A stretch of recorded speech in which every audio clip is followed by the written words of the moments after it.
राधे राधे बच्चों। तो आज की इस वीडियो में हम बात करने वाले हैं क्लास 10th की जो आपकी फर्स्ट फ्लाइट बुक है, इसकी एक पोयम जिसका नाम है अ टाइगर इन द जू। प्यारे बच्चों, इस पोयम को लेस्ली नॉरिस ने कंपोज किया और ये जो पोयम है वो आपकी एग्जाम के लिए बहुत बहुत बहुत ज्यादा इंपॉर्टेंट होने वाली है। इसका एक क्वेश्चन 2 नंबर का या फिर 3 नंबर का आपसे एग्जाम में पूछ लिया जाता है। कभी कभी तो इसका जो सेंट्रल आइडिया है वो एग्जाम में 3 मार्क का पूछ लिया जाता है। तो ये पोयम जो है वो आपकी एग्जाम पर्पज से बहुत बहुत ज्यादा इंपॉर्टेंट है। आपको इसका एक और वीडियो हमारे चैनल पर मिल जाने वाला है जिसमें मैंने आपको पोयम को भी डिस्क्राइब किया है। लेकिन इस वीडियो में मैं आपको इसके कुछ 4 से 5 कुछ ऐसे क्वेश्चंस बता देने वाला हूँ, मतलब उसके पूरे पूरे चांसेस है कि वो आपको एग्जाम में 100% मिल ही जाएंगे। तो चलिए इस वीडियो को हम स्टार्ट करते हैं। तो पहले बच्चों, इस पोयम के अंदर जो पोएट है जिनका नाम लेस्ली नॉरिस है, उन्होंने एक टाइगर की लाइफ के बारे में बताया कि जो टाइगर होता है वो जू के अंदर, मतलब कि एक चिड़ियाघर जो होता है वहां पे कैसा फील करता है। जो टाइगर्स होते हैं उनकी जो लाइफ होती है वो किस तरह से चेंज कर ली जाती है, मतलब कि छीन ली जाती है। और ये बात बिल्कुल सच है, हम एक एनिमल को किसी भी तरह से कैद करके नहीं रख सकते या जू के अंदर या फिर चेन करके मतलब कि बांध कर नहीं रख सकते।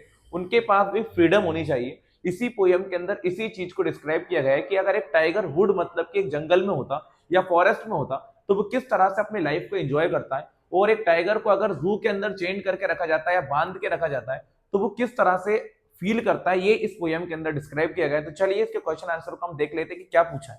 तो प्यारे बच्चों, यहाँ से एक छोटे नंबर का क्वेश्चन पूछता है, लेकिन कुछ क्वेश्चन ऐसे भी हैं जो बड़े नंबर में पूछ लिए जाते हैं। चलिए सुनिएगा ध्यान से। क्वेश्चन नंबर फर्स्ट लिखा हुआ है, why is the tiger ignoring the visitors. जो टाइगर है वो विजिटर्स को इग्नोर क्यों कर रहा है। तो पहली बात तो ये है कि टाइगर विजिटर को इग्नोर कब करेगा।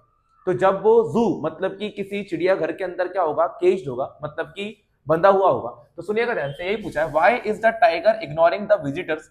जो टाइगर होता है वो विजिटर्स को इग्नोर क्यों कर रहा है। तो सुनिएगा ध्यान से, the tiger is ignoring the visitor. भाई जो टाइगर है वो विजिटर्स को इग्नोर कर रहा है क्योंकि बिकॉज ही इज एंग्री, क्योंकि वो बहुत ज्यादा एंग्री है, बहुत ज्यादा फ्यूरियस है। And chain in the cage, और वो पिंजरे के अंदर क्या है, चेन्ड है, मतलब कि बंधा हुआ है। इसलिए वो अपनी लाइफ को अच्छी तरह से स्पेंड नहीं कर पा रहा है और विजिटर को इग्नोर कर रहा है। तो ये क्वेश्चन आपको कर लेना है। सेकंड क्वेश्चन आपसे पूछा हुआ है, how does the tiger feel in the जू।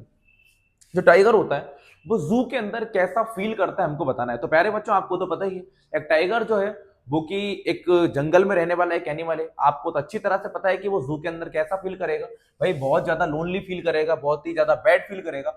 How does the tiger feel in the जू। एक टाइगर जो होता है वो जू के अंदर किस तरह का महसूस करता है। तो हम लिखेंगे the tiger feels so lonely in the जू। भाई ये फील के अंदर एस लगाया है क्योंकि हम प्रेजेंट इंडेफिनिट टेंस को यूज कर रहे हैं, आप याद रखिएगा। The tiger feels so lonely in the जू।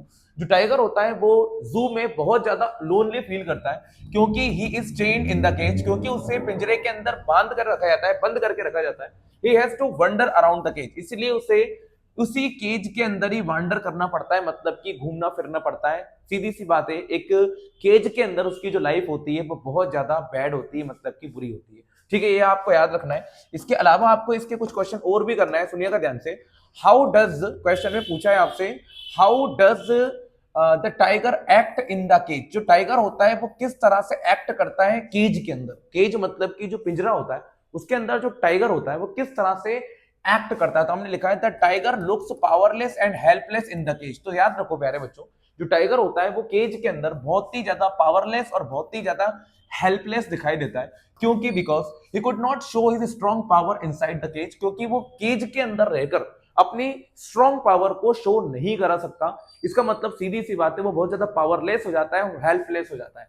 अगला क्वेश्चन आपसे पूछा है, what would the tiger do in the forest.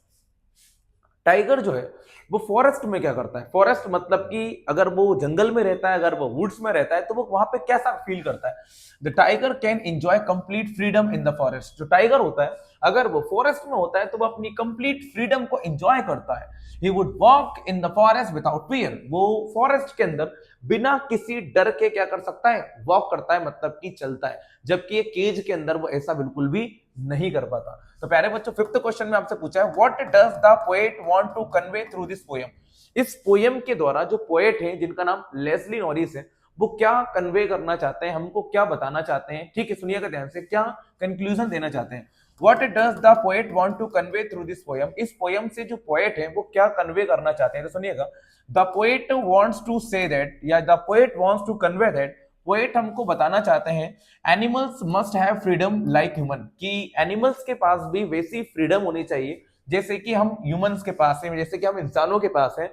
Because क्योंकि they are also a part of this earth, क्योंकि वो भी इस अर्थ का, इस धरती का एक पार्ट है। They are also the rightful inheritors of the earth, वो भी इस धरती के उत्तराधिकारी हैं। जिस तरह से इंसान है जैसे ही एनिमल्स भी हैं, उनके पास भी वैसी फ्रीडम होनी चाहिए जैसी फ्रीडम हम ह्यूमंस के पास है। एक और क्वेश्चन आप यहाँ पे करने वाले हैं, इंपॉर्टेंट क्या, बहुत ज्यादा इंपॉर्टेंट है ये क्वेश्चन, तो 100% एग्जाम में आना है, बिल्कुल आना है।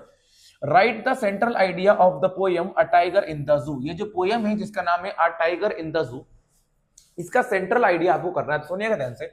The poem a tiger in the zoo is composed by Leslie Norris. First वाली लाइन तो आपको सभी पोयम में सेम ही लिखना है, पोयम का नेम लिख के उसके पोएट का नेम आपको यहाँ पे मेंशन कर देना है। तो सुनिएगा ध्यान से क्या लिखा हुआ है। The poem a tiger in the zoo is composed by Leslie Norris. ये जो पोयम है जिसका नाम है अ टाइगर इन द जू, इसे लेस्ली नॉरिस ने कंपोज किया हुआ है। इन दिस पोयम, इस पोयम में a tiger is ignoring the visitor. ऐसा दिखाया जाता है कि जो टाइगर है वो विजिटर को इग्नोर कर रहा होता है। सच में भी टाइगर जो होता है वो विजिटर को इग्नोर कर रहा होता है, क्योंकि because he is chained in the cage, क्योंकि उसे उस पिंजरे के अंदर चेंड करके रखा जाता है, मतलब कि बांध के रखा जाता है।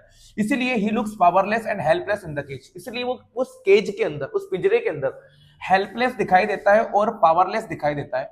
Because he could not show his strong power inside the cage, क्योंकि उस केज के अंदर वो अपनी स्ट्रॉन्ग पावर को क्या नहीं कर पाता, शो नहीं कर पाता। If the tiger were out of his cage, अगर टाइगर मान लीजिए उसके केज के बाहर होता, so he would enjoy complete freedom, तो वो अपनी आजादी को क्या कर पाता, एंजॉय कर पाता। इससे हमको ये लेसन मिलता है कि भाई सभी को फ्रीडम मिलनी चाहिए। अगर वो लिविंग चीज है तो भाई उसके पास तो फ्रीडम होनी ही चाहिए। ये क्वेश्चन आपको अच्छी तरह से कंप्लीट कर लेना है।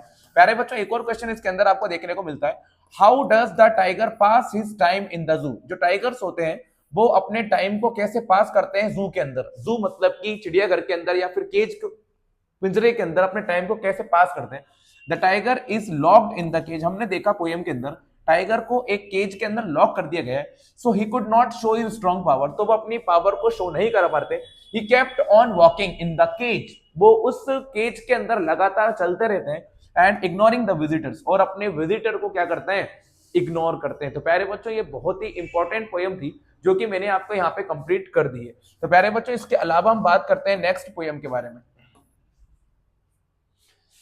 अगर आपको वीडियो अच्छा लगे तो प्लीज आप वीडियो को लाइक जरूर कीजिएगा और चैनल को भी सब्सक्राइब जरूर कीजिएगा। आपको 10th क्लास के इंग्लिश के और सारे अदर सब्जेक्ट के भी वीडियोस यहाँ पे आसानी से मिल जाएंगे। Thanks for watching.